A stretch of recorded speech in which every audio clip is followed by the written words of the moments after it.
দর্শক, আবারও আমরা একটু নির্বাচন কমিশনে যেতে চাই। সেখানে আছেন সহকর্মী ফারজানা আক্তার।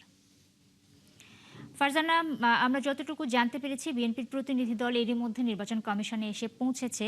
সেখানকার পরিস্থিতি সম্পর্কে আমাদেরকে যদি এই মুহূর্তে একটু বলেন।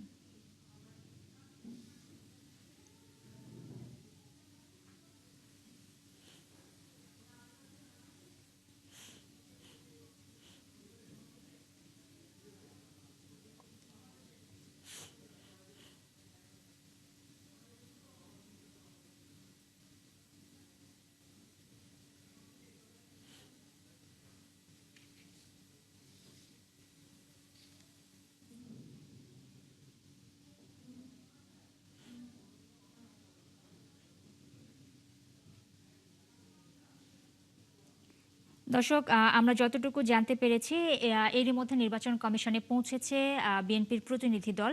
আপনারা জানেন দেশের ২৩তম রাষ্ট্রপতি হিসেবে বিএনপির প্রার্থী হিসেবে এরই মধ্যে নির্বাচিত হয়েছেন দলের মহাসচিব মির্জা ফখরুল ইসলাম আলমগীর, এবং এরই মধ্যে তিনি মহাসচিব এবং স্থায়ী কমিটির সদস্য পদ থেকে পদত্যাগও করেছেন। দুপুরে সচিবালয়ে যখন বিএনপির স্থায়ী কমিটির বৈঠক চলছিল তখন এই সকল তথ্য জানিয়েছিলেন দলের সিনিয়র যুগ্ম মহাসচিব রুহুল কবির রিজভী।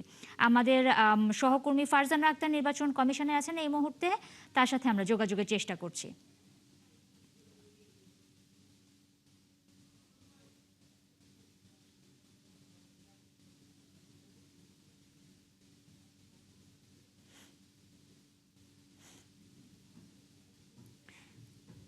দর্শক, আপনারা দেখতে পাচ্ছেন বিএনপির একটি প্রতিনিধি দল নির্বাচন কমিশনে পৌঁছেছে এবং কিছুক্ষণের মধ্যেই হয়তো সেখানে একটি বৈঠক শুরু হবে। সেই বৈঠকের বিস্তারিত অবশ্যই আমরা আমাদের সহকর্মীর মাধ্যমে আপনাদেরকে দেখানোর চেষ্টা করব। তার আগে আপনাদেরকে একটু জানিয়ে রাখতে চাই যে ত্রয়োদশ জাতীয় সংসদ নির্বাচনে ঠাকুরগাঁও ১ আসন থেকে বিজয়ী হয়ে স্থানীয় সরকার মন্ত্রী হিসেবে দায়িত্ব পালন করে আসছিলেন মির্জা ফখরুল ইসলাম আলমগীর। ২০১১ সালের ২০ মার্চ বিএনপির তৎকালীন মহাসচিব খন্দকার দেলোয়ার হোসেনের মৃত্যুবরণের পর দলটির চেয়ারপারসন বেগম খালেদা জিয়া মির্জা ফখরুল ইসলাম আলমগীরকে ভারপ্রাপ্ত মহাসচিব হিসেবে ঘোষণা করেন। দর্শক, আমরা দেখতে পাচ্ছি এই মুহূর্তে নির্বাচন কমিশনারও এসেছেন। বিএনপির প্রতিনিধি দলের সাথে সম্ভবত কিছুক্ষণের মধ্যে একটি বৈঠক শুরু হবে এবং সেই বিষয়ে বিস্তারিত আমরা আমাদের সহকর্মীর মাধ্যমে আমরা আপনাদের জানানোর চেষ্টা করছি।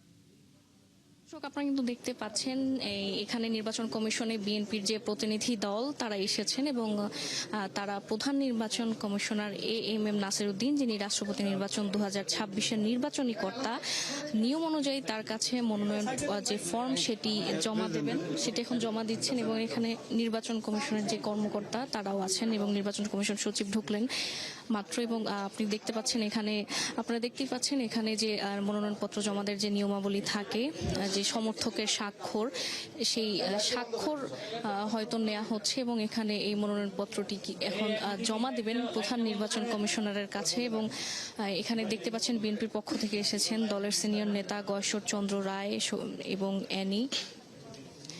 এর পাশাপাশি আমরা কিন্তু দেখতে পাচ্ছি মঈন খানও আছেন, এখানে বিএনপির পক্ষ থেকে এসেছেন।